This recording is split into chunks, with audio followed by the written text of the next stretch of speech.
할렐루야.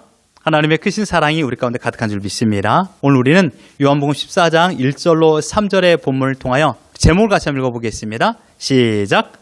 우리에게는 가야 할 곳이 있습니다. 라는 제목으로 하나님의 말씀을 함께 나누도록 하겠습니다. 여러분, 가곡을 좋아하십니까? 가곡. 일송종 푸른 손에 그런 가곡이 있지 않습니까? 이런 가곡이 있습니다. 미국에서 만든 즐거운 나의 집. 홈 스위트 홈. 가사가 이렇습니다. 즐거운 곳에서는 날 오라 하여도 내 쉴 곳은 작은 집, 내 집뿐이리. 우리 어렸을 때 많이 불렀던 노래 아닙니까? 네. 여러분의 집은 가고 싶은 집입니까? 직장에서 일을 마치고 나는 집에 가고 싶다. 아니면 가고 싶지 않은 집입니까? 학교 끝나고 집에 가는데 집에 가기 싫어. 어떻습니까? 가고 싶은 집입니까? 가기 싫은 집입니까? 우리 모두는 가고 싶은 집을 만들어야 됩니다.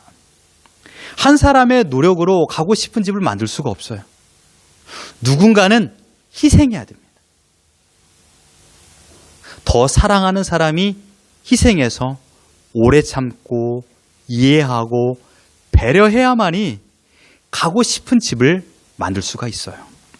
온 가족이 함께 사랑으로 가고 싶은 집을 만들어야 됩니다. 여러분, 집 또는 가정이 주는 유익이 무엇입니까? 저는 리커버리라고 생각합니다. 안정이죠. 직장에서 지친 몸, 학교 생활로 피곤한 몸, 모두가 제각각 하루하루 삶에서 격전지, 전쟁터에서 온 힘을 소진하고요. 집에서 재충전하는 곳이에요. 리커버리 하는 곳이죠.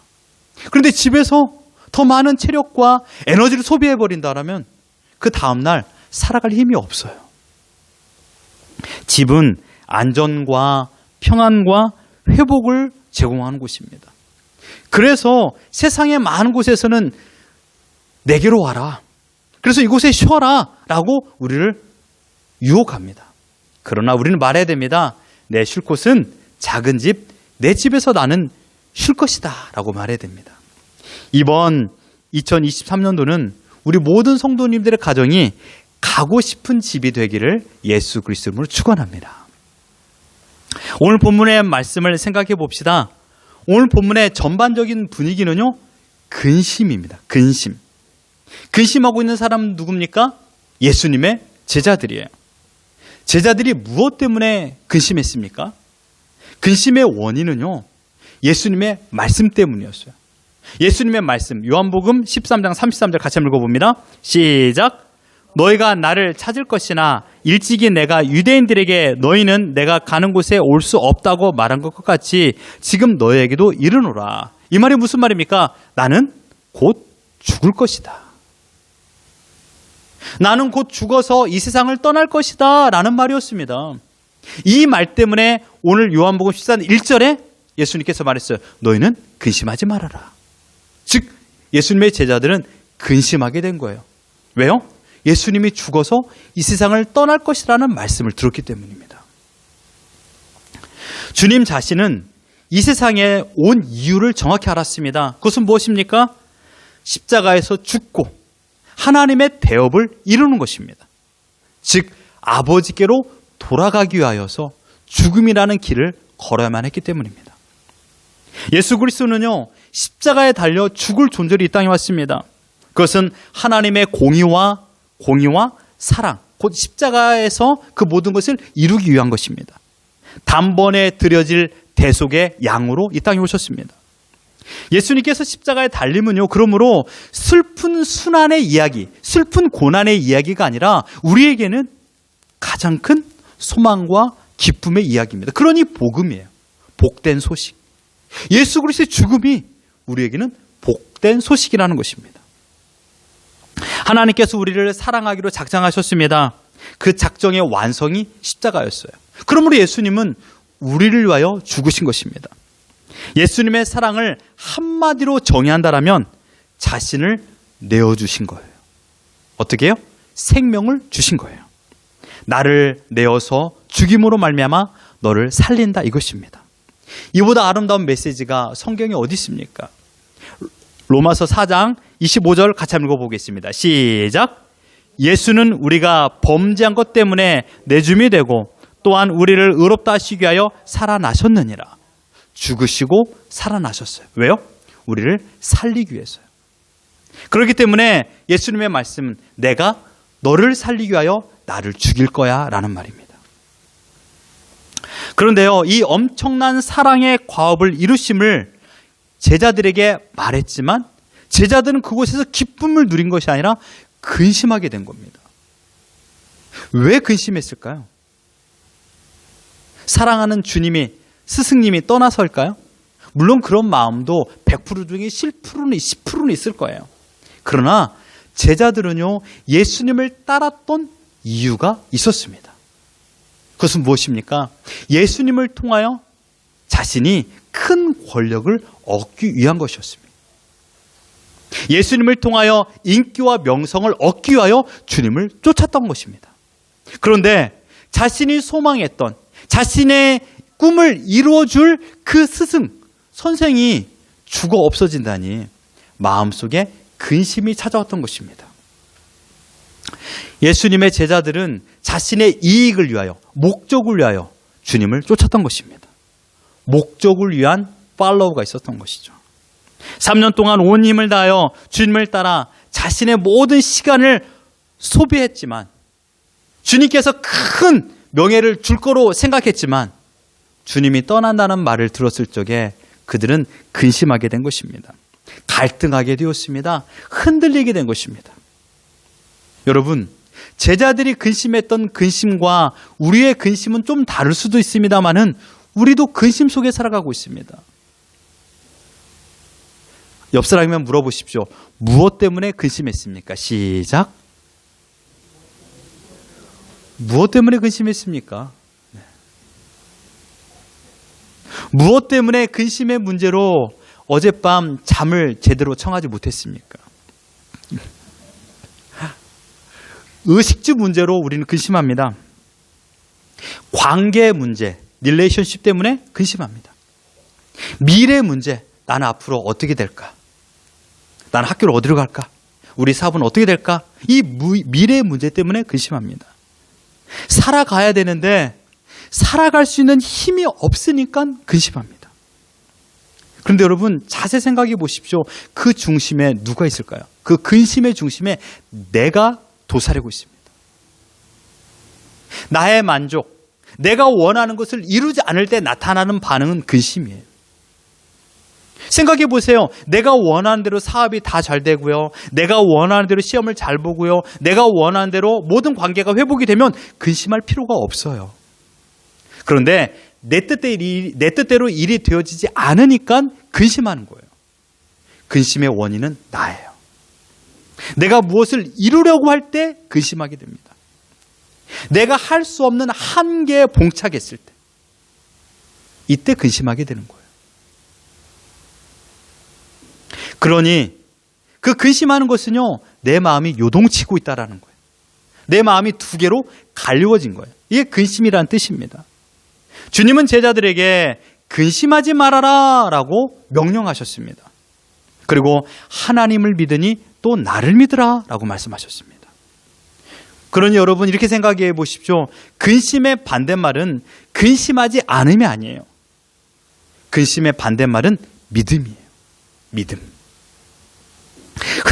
흔들리는 마음을 붙잡는 것, 믿음이에요. 내 아내와 내 남편을 믿는 것, 내 자녀를 믿는 것, 그리고 내 부모님을 믿는 것. 이게 근심하지 않는 1번의 방법입니다. 주님께서는 제자들의 흔들리는 눈동자, 흔들리는 마음, 흔들리는 관계를 보셨습니다. 아셨습니다. 그리고 그럴 줄 미리 아셨습니다. 그래서 주님은 말했습니다. 하나님을 믿는 것처럼 나를 믿어라. 하나님의 약속을 믿는 것처럼 내가 죽어 이 땅에 다시 올 것을 내가 전에 너희들에게 말하지 않았니? 이것을 기억해라 라고 말했습니다. 그리고 마태복음 12장 39절에 이렇게 말합니다. 예수께서 같이 한번 읽어봅니다. 시작.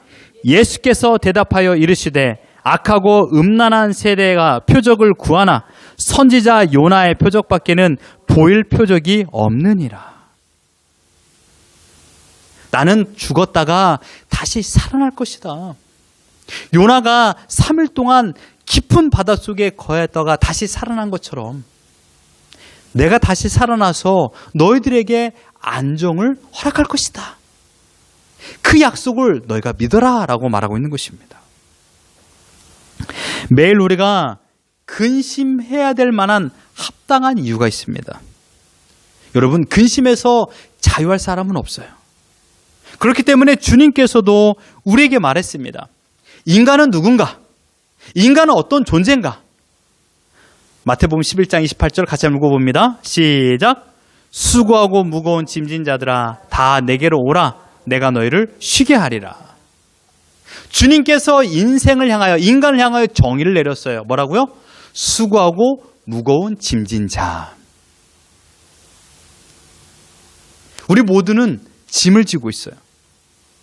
옆 사람과 다른 것이 있다라면 짐의 사이즈가 다를 뿐이에요. 옆 사람에게 인사합시다. 수고하셨습니다. 시작. 수고하셨어요. 정말 수고하셨어요. 당연한 일을 당연히 하는 것은 쉬운 게 아니에요. 그러나 가장으로서, 아버지로서 짊어지고 있는 짐의 무게는 비교할 수 없을 만큼 커요. 가정에서 아내들이 모든 일을 도맡아 하는 것 쉬운 일이 아니에요. 모두가 힘든 짐을 지고 있어요. 우리 학생들, 우리 자녀들은 짐이 없을까요? 물론 우리 모두가 지어봤던 짐이에요. 하지만 현실의 짐은요, 감당할 수 없는 큰 무게로 찾아오고 있다는 것이에요. 그런데 여러분, 중요한 게 있어요. 이 짐을 여러분 버릴 수 있을까요? 여러분이 짊어지고 있는 짐을 버릴 수 있습니까?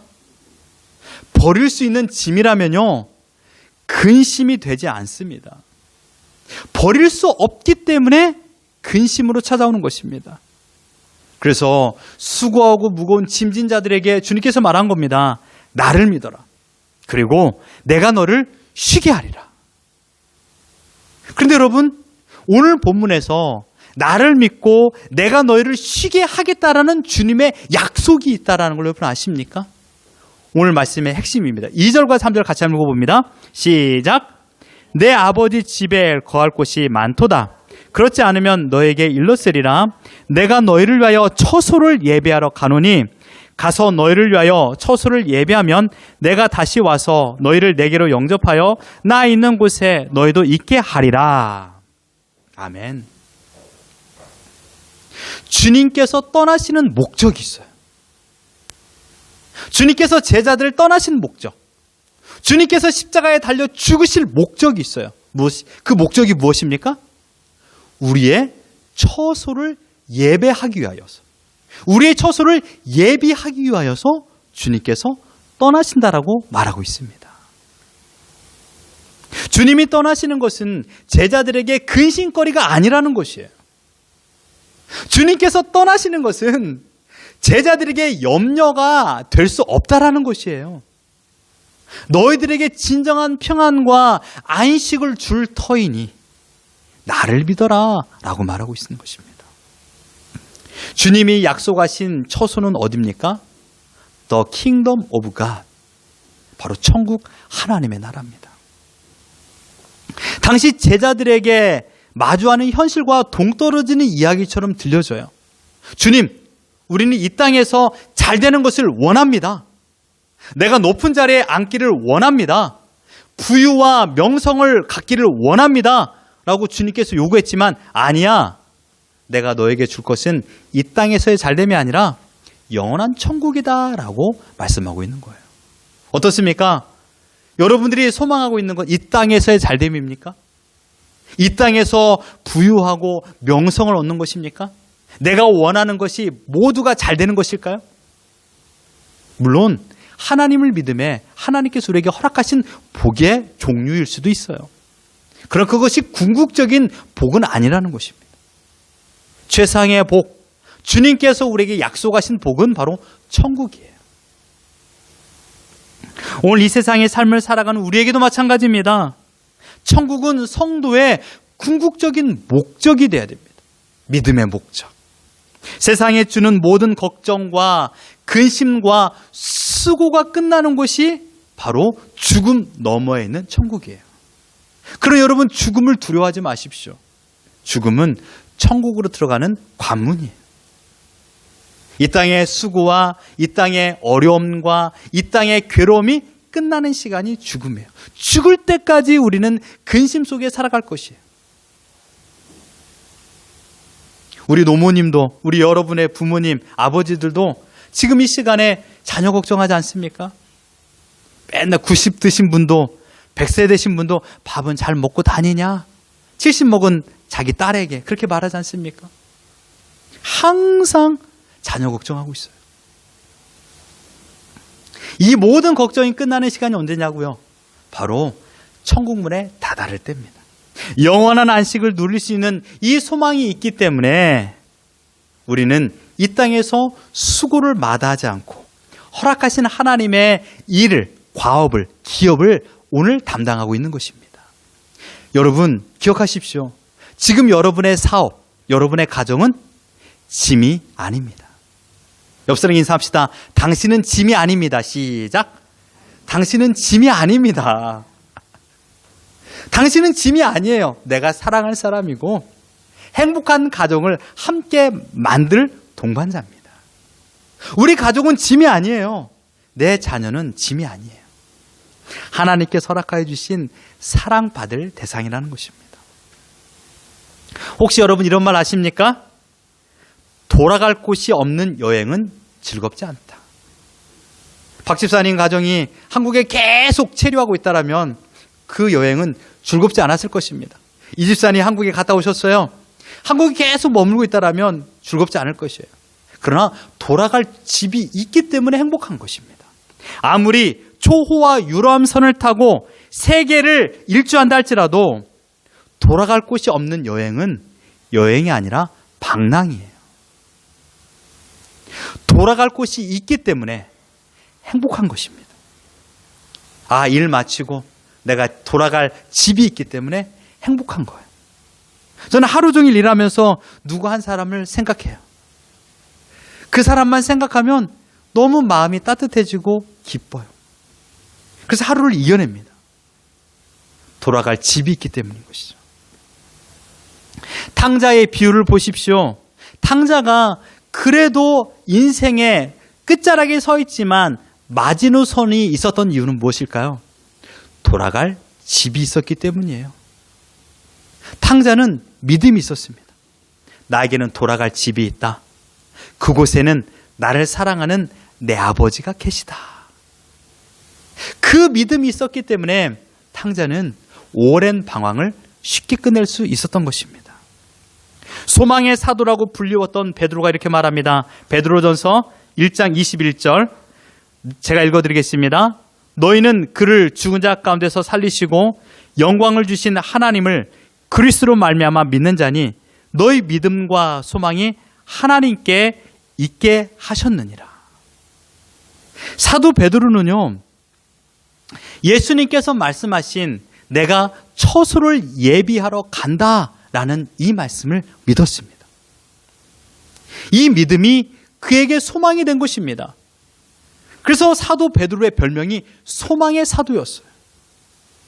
항상 하나님의 나라를 꿈꾸며 소망을 가지고 그 격동지가 되는 핍박이 가득한 그 땅에서도 끝까지 복음을 증거하며 주님의 길을 따랐습니다. 왜요? 이 땅이 전부가 아니라는 것을 그는 믿었기 때문입니다. 하나님의 나라를 가슴에 품고 살았습니다.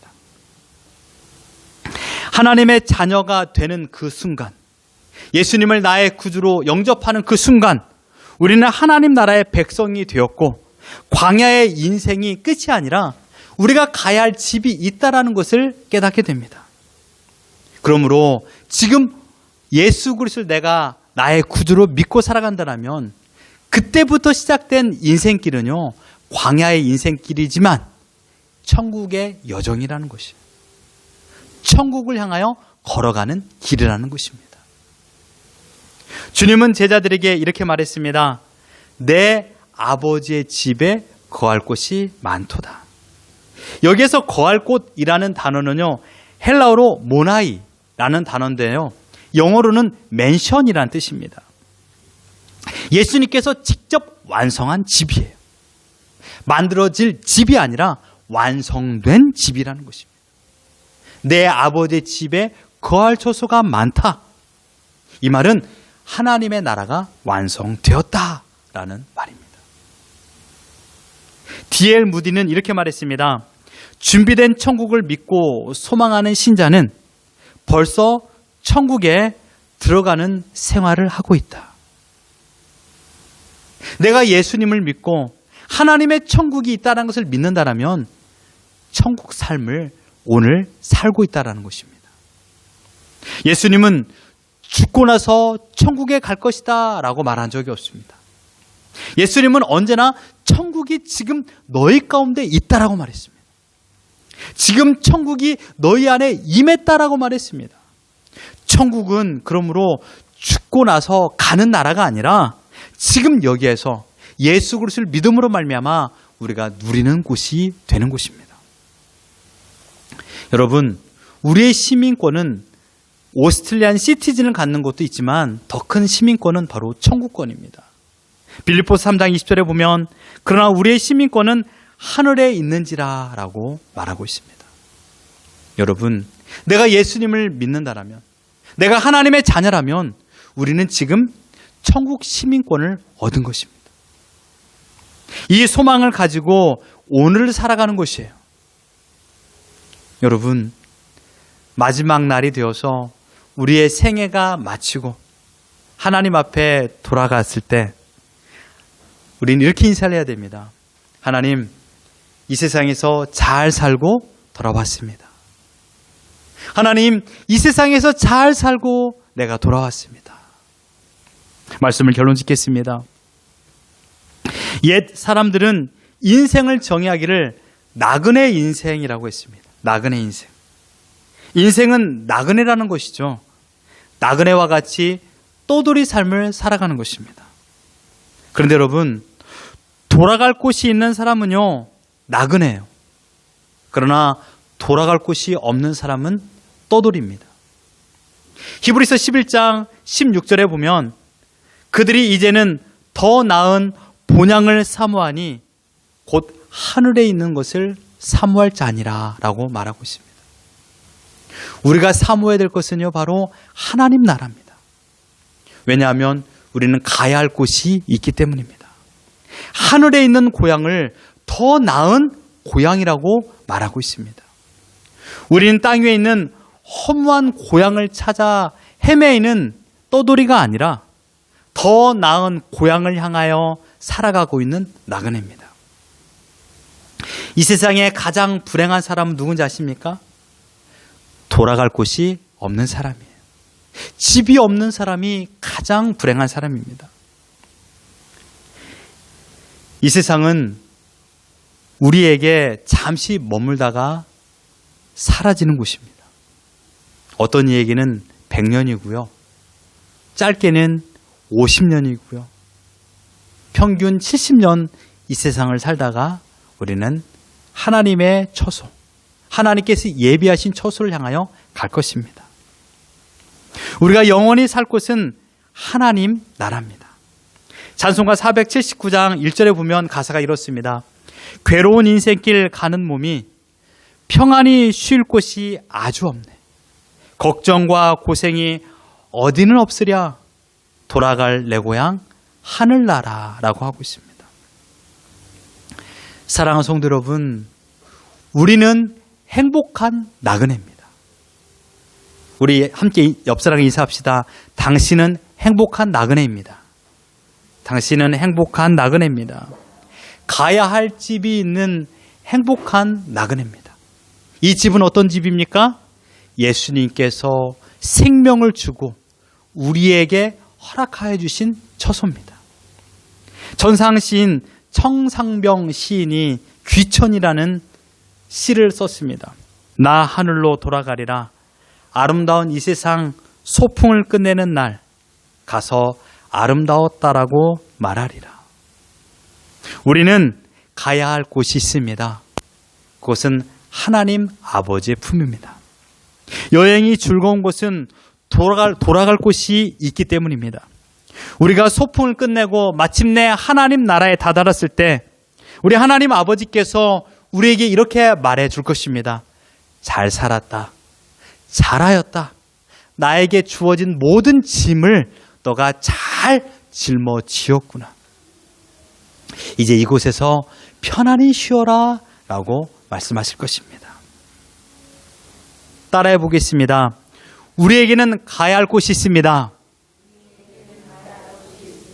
가서 뵐 분이 있습니다. 그곳에 가서 맛봐야 할 행복이 있습니다. 그렇습니다.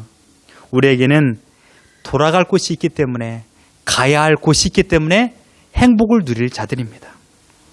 우리 교회 이름이 하늘소망 장로교회입니다. 왜 하늘소망이라고 말했을까요? 하늘을 소망하며 믿음 생활하는 자들이 바로 이 교회 성도들이기 때문에 하늘소망 장로교회입니다. 우리는 이 땅에 소망을 두고 살아가는 자들이 아니라 오직 하나님 나라, 우리가 가야 할 곳 하나님 나라를 소망하며 하나님께서 허락하신 오늘을 염려와 근심이 아니라 감사와 기쁨으로 살아가는 자들입니다. 그러니 염려와 근심으로 반응하지 마시고 매일마다 감사와 기쁨으로 반응하십시오.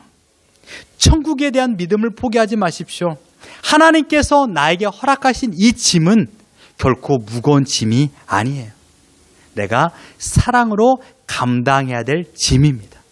이 짐을 끝까지 포기하지 마시고 주님의 주신 평안과 안정을 누리며 하나님께서 허락하신 생을 다하는 그날까지 믿음을 따라 살아가는 우리 모두가 되기를 예수 그리스도 이름으로 축원합니다.